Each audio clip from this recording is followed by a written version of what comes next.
Assalamualaikum warahmatullahi wabarakatuh.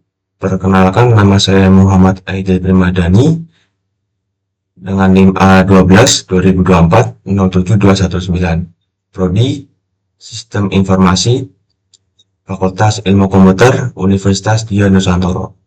Pada kesempatan kali ini, saya akan mempresentasikan tentang hasil analisis perancangan sistem informasi terstruktur pada penjualan baju Daksa T-shirt Maker Purwokerto. Yang pertama, untuk bab pendahuluan ada sejarah perusahaan. Konveksi Daksa T-shirt Maker didirikan dengan visi menjadi penyedia layanan pembuatan kaos custom yang mengedepankan kualitas, kreativitas, dan kepuasan pelanggan. Berawal dari skala rumahan, Daksa T-shirt Maker memulai kiprahnya dalam industri sablon dan aparel dengan semangat kewirausahaan dan komitmen tinggi terhadap hasil kerja profesional. Nama Daksa tersendiri diambil dari bahasa Sanskerta yang berarti terampil atau cakap. Itu mempresentasikan nilai utama perusahaan dalam memberikan layanan yang andal, presisi, dan penuh inovasi. Untuk selanjutnya ada visi dan misi perusahaan. Visi perusahaan tersendiri adalah menjadi perusahaan apparel custom terdepan di Indonesia yang mengedepankan kualitas, kreativitas, dan pelayanan prima, serta menjadi mitra terpercaya bagi individu, komunitas, dan bisnis dalam mengekspresikan identitas melalui produk pakaian. Untuk misi perusahaan tersendiri antara lain ada yang pertama, menyediakan produk apparel berkualitas tinggi dengan desain dan hasil cetak terbaik melalui penggunaan teknologi produksi yang modern dan ramah lingkungan. Yang kedua, memberikan layanan yang profesional dan responsif kepada setiap pelanggan dengan pendekatan yang komunikatif, fleksibel, dan solutif. Yang ketiga, mendukung pertumbuhan industri kreatif lokal dengan menjadi wadah kolaborasi antara desainer, pelaku UMKM, komunitas, dan brand lokal. Yang keempat, membangun budaya kerja yang inovatif, produktif, dan berorientasi kepada kepuasan pelanggan, serta menjaga integritas dalam proses bisnis. Yang terakhir ada terus berinovasi dalam desain dan layanan untuk memastikan Daksa T-shirt Maker selalu relevan dan unggul dalam menghadapi dinamika pasar yang terus berkembang. Adapun selanjutnya untuk struktur organisasi Daksa T-shirt Maker Purwokerto dapat kita lihat. Yang pertama ada owner atau pemilik. Yang kedua di bawah ada penanggung jawab percetakan. Di penanggung jawab percetakan ini dibantu oleh unit-unit yang lain, ya antara lain ada unit administrasi atau keuangan, unit logistik atau pergudangan, unit produksi, dan yang terakhir ada unit pemasaran. Adapun tugas dan tanggung jawab untuk pemilik usaha atau owner. Yang pertama ada menentukan visi, misi, dan arahan pengembangan usaha. Yang kedua, mengambil keputusan strategis seperti penetapan harga, promosi, dan kerjasama bisnis. Selanjutnya, dia juga mengawasi kinerja keseluruhan karyawan dan memastikan target bisnis tercapai. Adapun dia bertanggung jawab atas investasi dan pengelolaan keuangan usaha secara umum.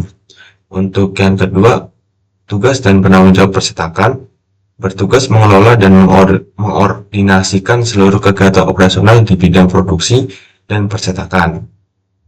Bagian ini juga berperan sebagai penghubung antara owner dan unit-unit kerja di bawahnya. Selanjutnya ada unit administrasi atau keuangan. Unit administrasi dan keuangan bertanggung jawab terhadap pengelolaan administrasi perusahaan serta pencatatan keuangan yang berkaitan dengan kegiatan penjualan dan operasional. Selanjutnya ada unit logistik atau pergudangan. Unit logistik atau pergudangan berperan dalam pengelolaan bahan baku, stok barang, serta distribusi produk. Unit ini memastikan ketersediaan bahan dan produk sesuai dengan kebutuhan produksi dan penjualan. Selanjutnya ada unit produksi. Unit produksi ini juga bertanggung jawab atas proses pembuatan kaos sesuai dengan pesanan pelanggan. Unit ini terdiri dari beberapa tahapan kerja, yaitu ada pracetak, cetak, dan finish. Adapun unit produksi ini terdiri dari beberapa tahapan kerja, yaitu ada pracetak, dan cetak, dan finishing. Berikut tugas spesifik dan tanggung jawab beberapa tahapan kerja. Yang pertama, tahapan pracetak atau pre-press. merupakan tahap awal dalam proses produksi yang berfokus pada persiapan teknis sebelum dilakukan pencetakan. Tahap ini bertujuan untuk memastikan bahwa desain dan bahan telah siap sehingga proses cetak dapat berjalan dengan baik dan meminimalkan kesalahan produksi. Yang kedua ada cetak atau press. Tahapan press cetak merupakan inti dari proses produksi, yaitu kegiatan pencetakan desain ke media kaos. Pada tahap ini, ketelitian dan konsistensi sangat diperlukan untuk menjaga kualitas hasil cetakan. Dan yang terakhir ada finishing atau post press. Tahapan finishing merupakan tahap akhir dalam proses produksi yang bertujuan untuk memastikan produk siap diserahkan kepada pelanggan. Tahap ini berfokus pada pemeriksaan akhir dan penyempurnaan produk. Untuk unit selanjutnya, ada unit pemasaran, bertugas mempromosikan produksi dan layanan Daksa T-shirt maker, serta menjalin hubungan dengan pelanggan. Unit ini berperan penting dalam peningkatan penjualan perusahaan. Oke, setelah kita menjelaskan bab 1, kita menjelaskan bab 2, analisis sistem. Di sini ada analisis proses bisnis atau prosedur sistem yang sedang berjalan saat ini. Saat ini Daksa masih menggunakan sistem manual dalam operasionalnya. Berikut adalah 5 subproses bisnis yang dianalisis menggunakan BPM dan FOD. Yang pertama ada narasi proses bisnis pemesanan dan BPM. Yang